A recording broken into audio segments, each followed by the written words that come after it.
নমস্কার সবাইকে। সবাই কেমন আছেন? ভালো আছেন আশা করছি, সবাই সুস্থ আছেন। আমরাও আপনাদের ভালোবাসায় সবাই ভালো আছি। তো আজ ঈদের দিন, তাই সকাল সকাল উঠে গিয়েছি। উঠে নিজের কাজ ছেড়ে নেব, কারণ আমাদের আজ আবার নিমন্ত্রণ আছে সবারই, ফুল ফ্যামিলি, যত কটা বাঙালি আছি আমরা এখানে সবাই মিলে একজনের বাড়িতে নিমন্ত্রণ আছে। তো সবাই মিলেই যাব। তার মধ্যে সকালে খাবার বানিয়ে নেব, কারণ আমার ছেলের খাবারটা বানাতে হবে, আর তার সাথে সাথে তার বাবাও সকালে খাবার খাবে।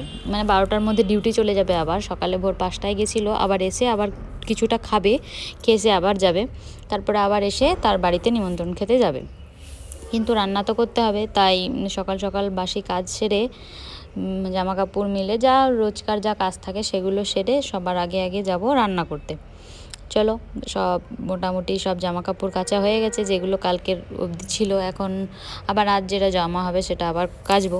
এই যে ভাত করে নিয়েছিলাম তাড়াতাড়ির মধ্যে, তাই প্রেশার কুকারেই ভাত করেছি, ঝিঙে পোস্ত আর পেঁয়াজকলি ভাজা আর ডাল। তো ডালটা সেদ্ধই রেখেছিলাম, কারণ ভেবেছিলাম রাতের বেলায় আর খেতে যাব না, বা রাতের বেলার জন্য তখন বলেও নি।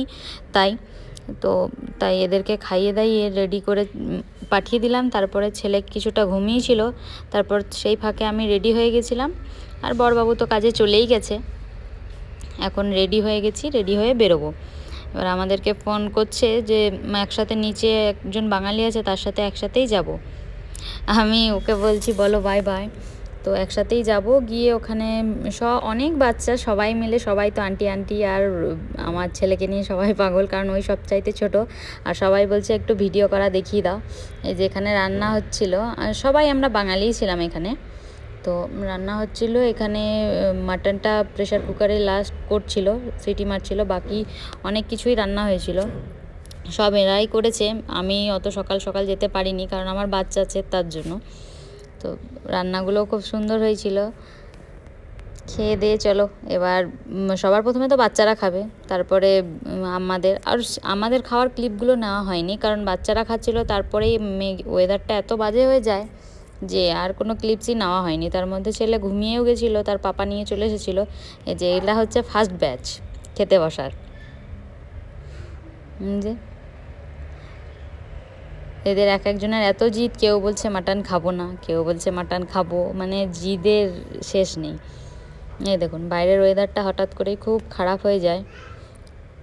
আপনাদের ওখানে ঈদের ওয়েদার কেমন ছিল জানাবেন। এখানে ঈদের ওয়েদারটা খুবই খারাপ ছিল, বিকেলটা পুরো বৃষ্টি হয়ে মাটিও হয়ে গেছে। আবার রাতেরও নিমন্ত্রণ ছিল, তাই রাতেও যেতে হবে। আর আমি যে ভিডিও নেব, আমি আর মনেই নেই। এরপরে সব খাওয়া দাওয়া হয়ে গেছে, সব গুছিয়ে গেছি, আমরা সবাই মিলে চলেও এসেছিলাম। তারপরে আবার রাতে গেছি, কিছু ফটো তুলেছিলাম, অনেক দিন পর নিজের কিছু ফটো তুললাম, তাই শেয়ার করে রাখলাম।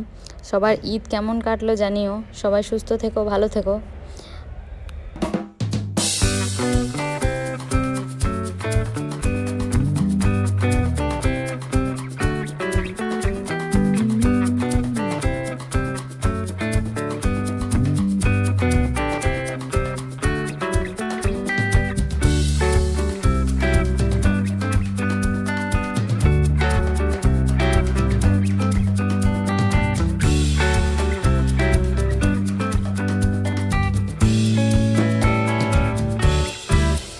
কেউ সাবস্ক্রাইব করতে ভুলো না কিন্তু।